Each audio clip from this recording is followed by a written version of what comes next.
Existem basicamente três estados físicos da matéria: o estado sólido, líquido e gasoso. No estado gasoso, as partículas estão muito separadas e em constante movimento. E é esse estado físico que a gente vai estudar especialmente agora, os gases. E nos estudos que a gente vai fazer aqui de química e física, a gente tem que considerar o gás como um gás ideal. O gás ideal tem um comportamento diferente do gás real, que é o que existe no nosso cotidiano. O gás ideal ele pode ser definido basicamente por dois pontos. O primeiro dele é que cada molécula é muito pequena, o volume é desprezível em comparação com o sistema que vai ser estudado. É como se cada molécula fosse apenas um pontinho dentro de todo o sistema de gases que a gente está estudando ali. O segundo ponto é que, como as moléculas no estado gasoso estão em constante movimento, elas vão se chocar. E esse choque não gera a formação de uma nova molécula, ou seja, as interações não formam substâncias novas. Todos os gases que a gente vai estudar aqui são considerados como um gás ideal. É uma aproximação científica que a gente faz para facilitar a nossa compreensão no estudo dos gases. Existem basicamente três variáveis que afetam o comportamento dos gases: a pressão, que é a razão da força sobre a área. Vamos pensar que as moléculas estão se agitando, né? Estão em constante movimentação e estão ocupando aqui esse balão. Quando as moléculas começam a se movimentar demais, acabam se chocando com a parede do balão. Exerce uma força sobre essa área do balão. E essa força em relação à área do balão é conhecida como pressão. Quanto mais molécula você tiver aqui dentro desse balão, maior vai ser a pressão exercida sobre ele. Outra variável importante no estudo dos gases é a temperatura. A temperatura representa o grau de agitação das partículas. Como no estado gasoso as partículas estão em constante movimento, quanto mais elas se movimentarem, maior será a temperatura. Ou quanto menos elas se movimentarem, menor será a temperatura. Uma outra variável que influencia no estudo dos gases é o volume. Quanto mais moléculas de gás você colocar aqui dentro do balão, maior ele vai estar. Relacionando essas três variáveis, a gente consegue achar uma equação para esses gases ideais. Essa equação, inclusive, foi proposta por um cientista chamado Clapeyron. Clapeyron propôs uma equação no final do século XVIII, conhecida como equação dos gases ideais. E ela é representada da seguinte maneira: P de pressão vezes o volume é igual a N, que significa número de mols, vezes R, vezes T, que é a temperatura. Esse R aqui é uma constante, conhecida como constante dos gases ideais. Essa constante, ela aparece para todos os gases. Ela tem um valor único para todos os gases. E o valor dela é 0,082. Mas só vai ser assim se a unidade usada para medir a pressão for atm, atmosferas. A unidade usada para medir o volume for o litro. A unidade para medir o número de mols for o mol. E a unidade usada para medir a temperatura for Kelvin. Aqui no Brasil é muito comum a gente usar graus Celsius para medir a temperatura, né?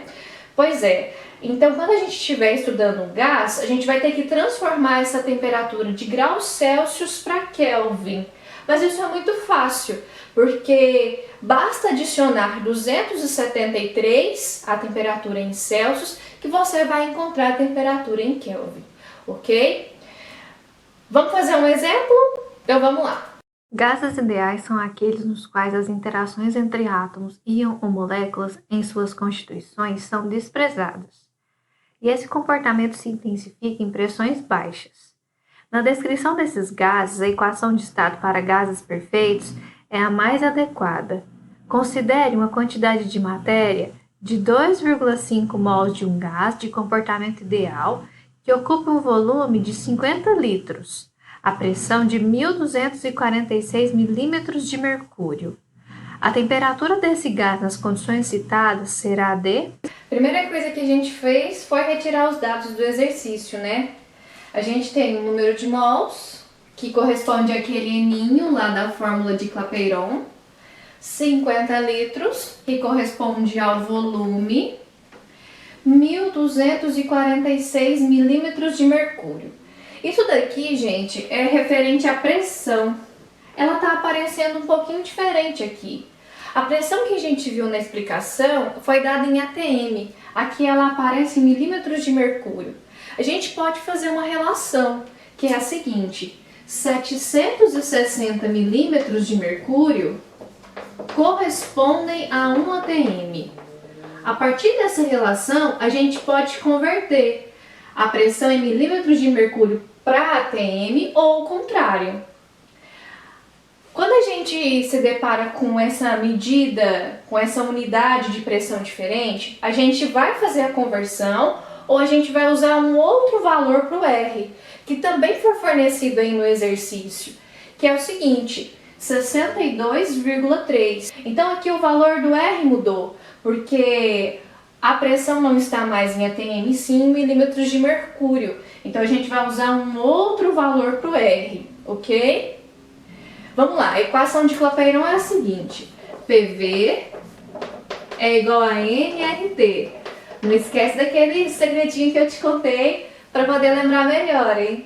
Mas, brincadeiras à parte, vamos substituir agora com os dados que o exercício forneceu lá na minha equação dos gases ideais. Valor da pressão, 1.246. Valor do volume, 50. Valor do número de mols, 2,5. Valor do R, 62,3. E o valor da temperatura? Não sei. É o que ele quer saber, então eu vou deixar T.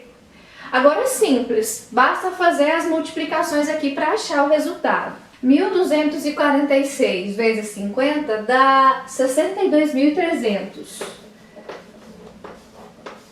É igual 2,5 vezes 62,3 dá 155,75 vezes T.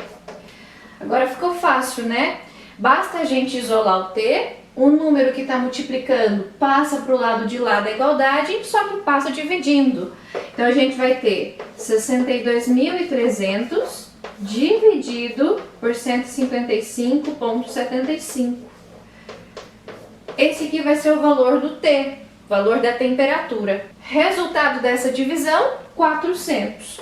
Então eu vou ter uma temperatura de 400 Kelvin. Pronto, já encontrei a resposta certa, que é a letra A. Viu como é fácil? A gente vai coletar os dados no enunciado do exercício, substituir na equação dos gases ideais, proposta por Clapeyron, e o resto é pura matemática. Um outro ponto importante no estudo dos gases para essa primeira aula é identificar a CNTP e a CATP. A CNTP é a sigla para condições normais de temperatura e pressão. As condições normais de temperatura e pressão revelam para a gente uma temperatura de 0 graus Celsius. Vamos passar para Kelvin? É só somar 273, ou seja, 0 mais 273, 273 Kelvin. E uma pressão de 1 atm. Então, condições normais de temperatura e pressão tem 0 graus Celsius de temperatura e pressão de 1 atm, ok? As condições ambientais de temperatura e pressão, elas vão ter o mesmo valor de pressão para o CNTP, ou seja, vai ter uma pressão de 1 atm também, só que a temperatura vai mudar. Nas condições ambientais de temperatura e pressão, a temperatura vai ser de 25 graus Celsius. Vamos passar esse valor para Kelvin? É só somar 273. Então, 25 mais 273 dá 298 Kelvin, ok? Então, nas condições ambientais, a temperatura é 298 Kelvin e a pressão é de 1 atm. Por que a gente tem que saber disso? Porque existe um volume chamado de volume molar, que significa qual é o volume ocupado por um mol de qualquer gás nessas condições. Nas condições normais de temperatura e pressão, um mol de qualquer gás ocupa 22,4 litros. Já nas condições ambientais, um mol de qualquer gás ocupa o volume de 24,6 litros. É muito comum a gente ver esse tipo de relação em algumas questões.